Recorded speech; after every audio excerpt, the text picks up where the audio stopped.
Rome's destruction of the Second Temple in the year 70 of the Common Era marked a seminal moment in Jewish history, Jewish thoughts, and Jewish practice. Most notably, our ancestors were forced to pivot their primary expression of worship from priests offering sacrifices at the temple to rabbis offering prayers in synagogues. Our rabbinic sages later questioned why God would have allowed such a catastrophe to happen. The destruction of the first temple was easy to rationalize as divine retribution. The Israelites of the first temple had wandered astray and become murderous, incestuous idolaters. The Jews of the second temple, in contrast, we are told they were good and pious. They were engaged in Torah study, in the observance of mitzvot. They were performing acts of love and of loving kindness. Nevertheless, the rabbis cast blame on the Second Temple Jews. Beneath their pious exterior, they were filled with sinat chinam, senseless hatred, one of the sins we have just confessed together. According to Rabbi Eliezer, everyone would eat and drink with each other, and they would stab each other with verbal barbs.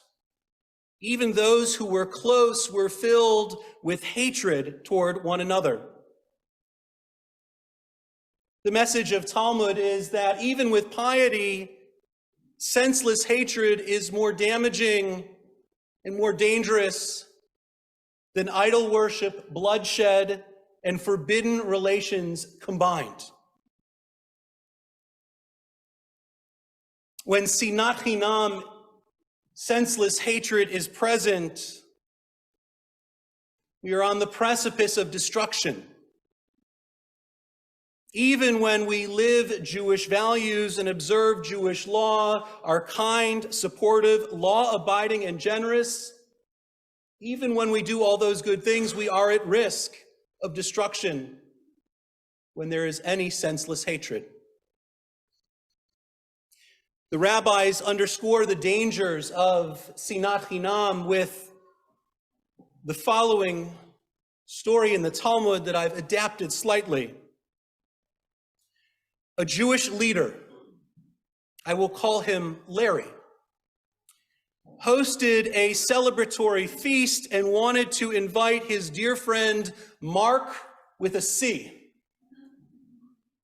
There was a mix-up, and the invitation accidentally went to Larry's enemy, Mark with a K. Sorry, Mark with a K. Larry was livid. He approached Mark with the K and told him to leave at once. To avoid the humiliation of being ejected in the middle of the party, Mark with the K offered to reimburse Larry for the food and drink that Mark was going to consume if only Larry would let him stay.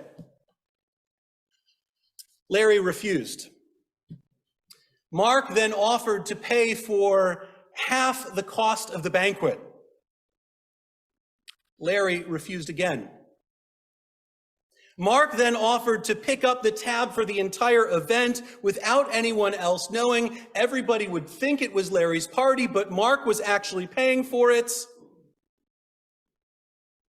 But Larry rejected the offer, and he threw Mark out of the party in front of everyone who was present, including the sages of the community. As Mark was escorted out of the banquet, he was especially upset because the rabbis and the other guests remained silent. Their indifference implied that it was acceptable to them. In the presence of so much anger and so much hatred, we cannot remain indifferent. As Elie Wiesel taught, action is the only remedy to indifference.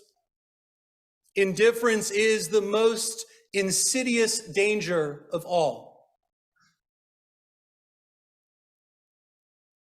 In retaliation, Mark informed the Roman emperor that the Jews were planning a rebellion. The emperor responded by sending his legions to attack Jerusalem and destroy the Second Temple. There is another account of the destruction of the Second Temple written around the year 75 by Josephus Flavius, a Jewish military commander who went over to the Roman side. Josephus blamed fanatical Jewish extremists called the Zealots for starting a suicidal revolt against the Roman occupiers. The Romans had generally permitted the Jews to self-govern and maintain their own identity and religious traditions, but the Zealots wanted them gone. Josephus and the Talmud describe the Zealots going to extreme lengths to expel the Romans from Israel, firm in their messianic belief that God would ensure a Jewish victory. As the Roman army surrounded Jerusalem, the Zealots set fire to the food and the supplies that the Jerusalem residents had gathered to last them through a siege. Some say the Zealots started the fire as a show of faith, believing that God would protect them, God would make sure that the Jews would be safe. Others explained that the Zealots hoped by destroying the security blanket, it would compel everyone to fight against the Roman invaders. This tactic reminds me of the Spanish explorer Cortez, who ordered the burning of his own ships during his conquest of Mexico to motivate his soldiers and eliminate the possibility of a retreat. The Zealots believed in the absolute correctness of their position to the point of ordering the execution of any Jews perceived as supporting or advocating surrender to Rome. What lessons we can draw today from these explanations of how the seeds of disaster are sown by individuals who commit sinat chinam, senseless hatred, the lack of civility, and the impact of zealous groups who work to impose their beliefs on others. In 2018, the owner of the Red Hen, a tiny 26-seat upscale restaurant in Lexington, Virginia, refused to serve a party of 8 White House staffers, including then Press Secretary Sarah Huckabee Sanders. The refusal had an immediate and significant adverse economic impact on the owner and the servers. It meant that a third of their anticipated income for the evening was gone, as seats were unfilled and food was unsold. The owner's stand drew support from many on the left as principled, and it was condemned by many on the right as prejudiced. The Washington Post editorial board, which is generally not known for supporting the former president or conservative causes, published an editorial proclaiming, "Let the Trump team eat in peace." After emphasizing their opposition to the former president's policies, the editorial board concluded with an eerily prescient observation. Those who are insisting that we are in a special moment justifying incivility should think for a moment how many Americans might find their own special moment. How hard is it to imagine, for example, people who strongly believe that abortion is murder, deciding that judges or other officials who protect abortion rights should not be able to live peaceably with their families? Down that road lies a world in which only the most zealous sign up for public service.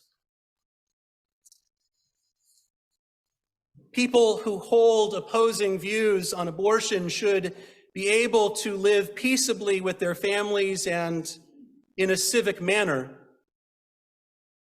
And in the United States, where the principle that no religion is to be favored over others is enshrined in our Bill of Rights, those who strictly adhere to the religious belief that human life begins at conception and abortion is murder should not be allowed to force their religious beliefs upon those who do not share that belief.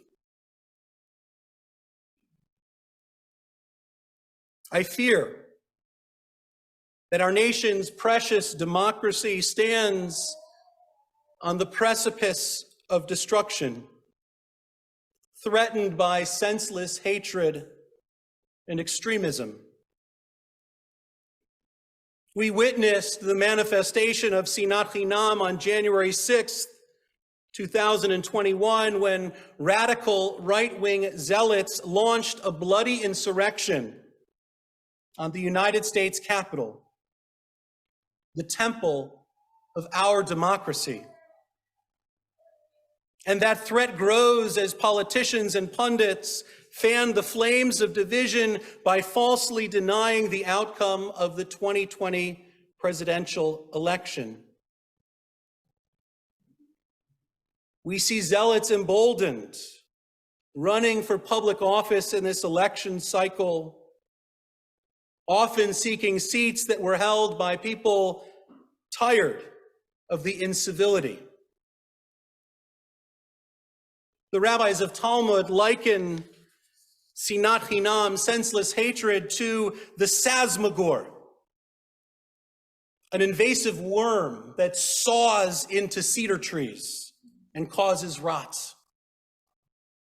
The cedar is one of the Bible's go-to examples for sturdiness and strength. We read in Psalm 92 that only the voice of God can shatter the cedar tree. But like the tiny Sasmagor that can bring down a mighty cedar, anger born of senseless hatred burrows into our consciousness and can rot us from the inside. It is sometimes easy to ignore or dismiss people when we disagree, to block them from our Facebook feed or Twitter, to cancel subscriptions or block news sources that we have no patience to read because their understanding of events is in fundamental opposition to what we know and believe. When we cannot agree on basic facts, such as the outcome of an election, it may not be possible to engage in a rational dialogue or debate.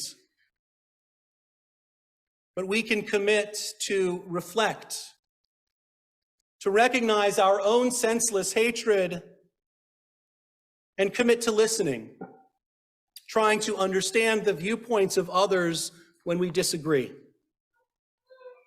There are limits. We will not always agree or get along, but the Talmud models the importance of listening even to preposterous ideas. In the midst of a detailed set of instructions about wearing tefillin around the head, a sage interrupts to ask an improbable question. If someone has two heads, how do they wear tefillin? Yehuda Hanasi, the greatest rabbi of all time, responds, "Get out before we throw you out." But then someone arrives whose wife has just given birth to a baby with two heads. And he asks whether he does the pidyon haben, the redemption of the firstborn, for one or for both. Today, we might call it a black swan moment. It is the Talmud's way of telling us that as certain as we may be of something, we do not know what we do not know. It is never wrong to question others as well as ourselves. Senseless hatred can eat at us, distract us from deeper learning and conversation. The Talmud, by codifying minority opinions, models that we can learn from one another even when we disagree, even when one's ideas strike us as implausible or even preposterous. Listening and learning can strengthen our arguments and lead us in new directions. May we find the courage and the strength in the new year to confront the sinat chinam, the senseless hatred in ourselves and in our nation. Amen.